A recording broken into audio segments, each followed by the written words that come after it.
र्यूवन Sukuna पूरी series में ये बंदा सबसे ज्यादा होल्ड बैक करके बैठा हुआ था एंड अब ये शो कर रहा है कि क्यों इससे सब इतना ज्यादा डरते हैं। हे नैना का स्ट्रॉन्गेस्ट सॉर्सरर जो कि बाद में बना किंग ऑफ कर्सेस। तो देखो चैप्टर 237 में सुकुना बन चुका है अनस्टॉपेबल क्योंकि इसको रोकने वाला कोई भी नहीं बचा। चैप्टर 236 में गोजो के 2 पीसेस में बटने के बाद अब कोई भी ऐसा कैरेक्टर नहीं बचा है जो कि सुकुना को टक्कर दे पाए। हाँ, मैंने अपनी पिछली वीडियो में कहा था कि काशिमो के पास थोड़े बहुत चांसेस है सुकुना को हराने के लिए, लेकिन जब मैंने चैप्टर 237 के लीक देखे ना तब यहाँ पे मुझे लगा कि काशिमो भी सोच रहा होगा कि भाई यहाँ पे क्या हो रहा है, भाई यहाँ पे क्या हो रहा, भाई ये कहाँ फंस गया भाई मैं।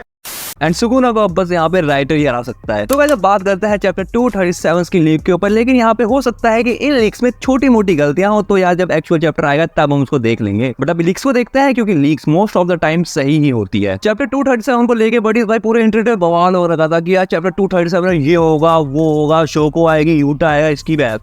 मतलब सिंपल सी बात यह है कि चैप्टर 237 के अंदर बस गोजो के रिलेटेड ही बात होंगी, लेकिन यहाँ पर गेगे आगुटामी ने यार फिर ऐसी तैसी कर दी सबकी। मतलब गेगे आगुटामी ने यार चैप्टर 237 के अंदर गोजो की जरा सी भी बात नहीं करी। गेगे आगुटामी भी एक के बाद एक धमाकेदार चैप्टर निकाले जा रहे हैं जिन्हें भाई प्रिडिक्ट कर पाना बहुत ज्यादा मुश्किल हो रहा है, लेकिन मैंने एक चीज यहाँ पर प्रिडिक्ट कर दी थी एंड वो बात मैं तुम्हें आगे बताता हूँ। एनीवेज यहाँ पे चैप्टर 236 का एंड हुआ था इस वाले पैनल से जहाँ पे सिर्फ काशिमो ही दिखाई दे रहा है भाई एंट्री लेते हुए बैटलफील्ड के अंदर, लेकिन यहाँ पर काशिमो अकेला नहीं है। काशिमो के इस एंट्री वाले सीन से बहुत सारे लोग इंटरनेट पे हाइप हो गए थे, खासकर मैं तो बहुत ज्यादा, लेकिन इसके बगल में एक और बंदा कुकिंग कर रहा था। इनफैक्ट 2 लोग कुकिंग कर रहे थे। यहाँ पर काशिमो जो है वो अकेले ही बैटलफील्ड में एंट्री नहीं लेता, इसी के साथ एक और प्लेयर है जो कि इस बैटलफील्ड में एंट्री लेती है एंड ये सुकुना की बहुत ज्यादा फेवरेट है। ये ऊपर एक बर्फ के टुकड़े पे खड़ी है एंड ये और कोई नहीं आई स्टार उराओ में है। सुकुना बाकी सभी के साथ बहुत ज्यादा इविल एक्ट करता है, लेकिन यार सुकुना इसके सामने बहुत ज्यादा शांत रहता है, क्योंकि मैंने यहाँ पे तुम्हें पहले ही बता दिया था कि उराओ में सुकुना के लिए बहुत ज्यादा काम किया है। उराओ में सुकुना को ही नैरा में ह्यूमन कुक करके देती थी एंड इसी के साथ और भी सारे काम करती थी। उराओ में यहाँ पर बैटलफील्ड में क्या कर रही है ये बात हम आगे देखते हैं, लेकिन उससे पहले तुम यहाँ पे एडिटर नोट को देखो। यहाँ पर एक नई चीज ऐड हुई है, battle versus the strongest thunder god Kashimo enters the ring. यहाँ पर नोटिस करने वाली बात यह है कि ये चीज पहले थी battle of the strongest and अब ये है the battle versus the strongest. यहाँ पर सिंपल सा मतलब ये है कि यहाँ पर बस सुकुना को ही स्ट्रॉन्गेस्ट दिखाया जा रहा है। इससे पहली वाली फाइट में गोजो और सुकुना दोनों ही स्ट्रॉन्गेस्ट थे। यहाँ पर ये बात मुझे थोड़ी सी अजीब इससे लगी क्योंकि जो काशिमो था वो एडो एरा का सबसे स्ट्रॉन्गेस्ट सॉर्सरर था और पिछली वीडियो में मैंने इसको हेन एरा का कह दिया था, जो कि मुझसे थोड़ी सी गलती हो गई थी। एक्चुअली में ये एडो एरा का है। एनीवेज इस कंडीशन में बैटल में उतरने के लिए काशिमो ही एक परफेक्ट कैरेक्टर था, जैसे कि मैंने ये बात तुम्हें पहले बता रखी है। आगे स्टोरी में यहाँ पर एक और चीज रिवील होती है कि सुकुना उराओ में और काशिमो के अलावा भी एक ऐसा बंदा है जो कि भाई बैटलफील्ड में एंट्री मार चुका है। और सच बताओ तो ये कैरेक्टर बहुत ज्यादा अनएक्सपेक्टेड था। प्रोडिजी स्टूडेंट ऑफ गोजो, सबसे लकी बंदा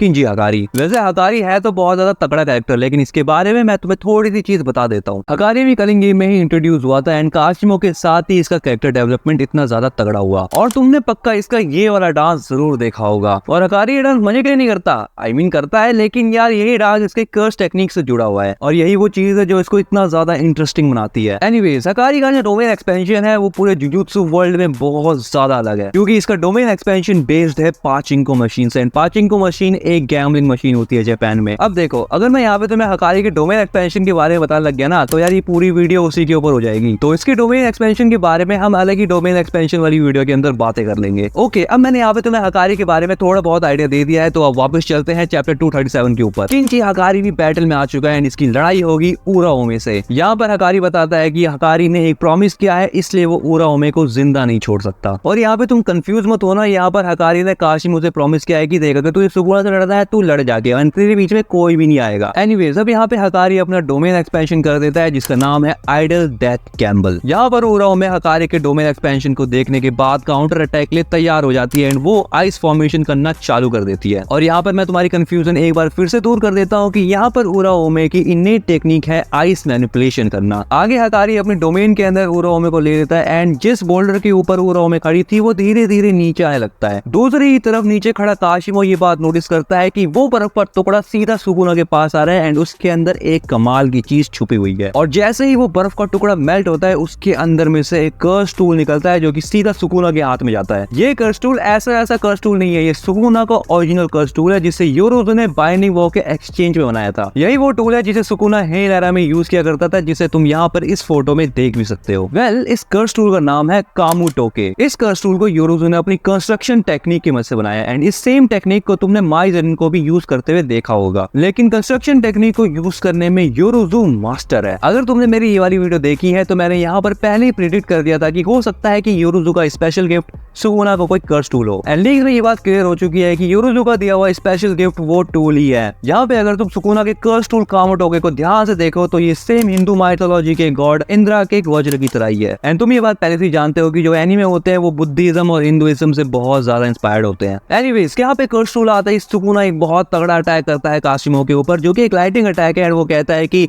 भाई मुझे पुराने दिनों की याद आ गई। लेकिन यहाँ पर मुझे गाइस ये नहीं लगता कि ये टूल बस लाइटिंग अटैक करता है, हो सकता है कि भाई ये और भी ज्यादा एलिमेंटल अटैक करता हो। लेकिन यहाँ पर काशिमो को लाइटिंग अटैक से कुछ फर्क नहीं पड़ता क्योंकि वो खुद ही गॉड ऑफ थंडर है। यही वजह है कि यहाँ पर जो काशिमो की कर्स टेक्निक है वो उसको इलेक्ट्रिसिटी से बचा के रखती है। और वैसे भी गाइस मैंने तुम्हें पहले ही बता दिया है कि काशिमो एक चलता फिरता सर्किट है। सुकुना का अटैक खाने के बाद काशिमो सुकुना से पूछता है कि देख भाई तू अभी स्ट्रॉन्गेस्ट बना है या तू पहले से ही स्ट्रॉन्गेस्ट था। मतलब यार लिटरली काशिमो बंदा सुकुना का इंटरव्यू ले रहा है वो भी बैटल के बीच में। लेकिन यहाँ पे सुकुना थोड़ी रिस्पेक्ट शो करता है काशिमो को और कहता है कि देख यार मुझे ये सब नहीं पता क्योंकि मैं एक अनवांटेड चाइल्ड था। मतलब यहाँ पर सुकुना को भी नहीं पता कि वो इतना ज्यादा स्ट्रॉन्गेस्ट कैसे बना। फाइट के बीच में काशिमो बहुत सारी और फिलोसफिकल बातें करता है एंड वो खुद बताता है सुकुना को कि यार मुझे ह्यूमंस ना बिल्कुल भी पसंद नहीं है। काशिमो यहाँ पर ह्यूमन को पीस ऑफ डर्ट से कंपेयर करता है और काशिमो की इन बातों से यहाँ पर ये बात शो हो जाती है कि ये बहुत ज्यादा एरोगेंट है। वैसे वो भी क्यों ना, ये गॉड ऑफ थंडर जो है। काशिमो की ये बात सुनकर सुकुना कहता है कि तुम बिल्कुल गोजो की तरह ही हो। और यहाँ पर सुकुना काशिमो को गोजो से कंपेयर इसलिए करता है क्योंकि गोजो को भी अपने ऊपर बहुत ज्यादा घमंड था। जब यहाँ पे फाइट की शुरुआत होती है और सबसे पहला अटैक काशिमो करता है अपने टूल से, जिससे सुकुना अपने कामुटोके से आराम से डॉज कर लेता है। और अब फाइनली यहाँ पर काशिमो की कर्स टेक्निक रिवील होती है जो वो इतनी देर से छुपा के रख रहा था, जिसके लिए मैं बहुत ज्यादा एक्साइटेड था। ये टेक्निक है फैंटम बीस्ट एम्बर। अभी ऑफिशियल नाम नहीं आया इस टेक्निक का, लेकिन लीक्स के हिसाब से इसका यही नाम है। अपनी इस वाली टेक्निक को एक्टिवेट करने के बाद काशिमो सुकुना के मुंह के ऊपर एक पंच मारता है एंड उसके बाद वो अपने आसपास की सभी एयर को सक करता है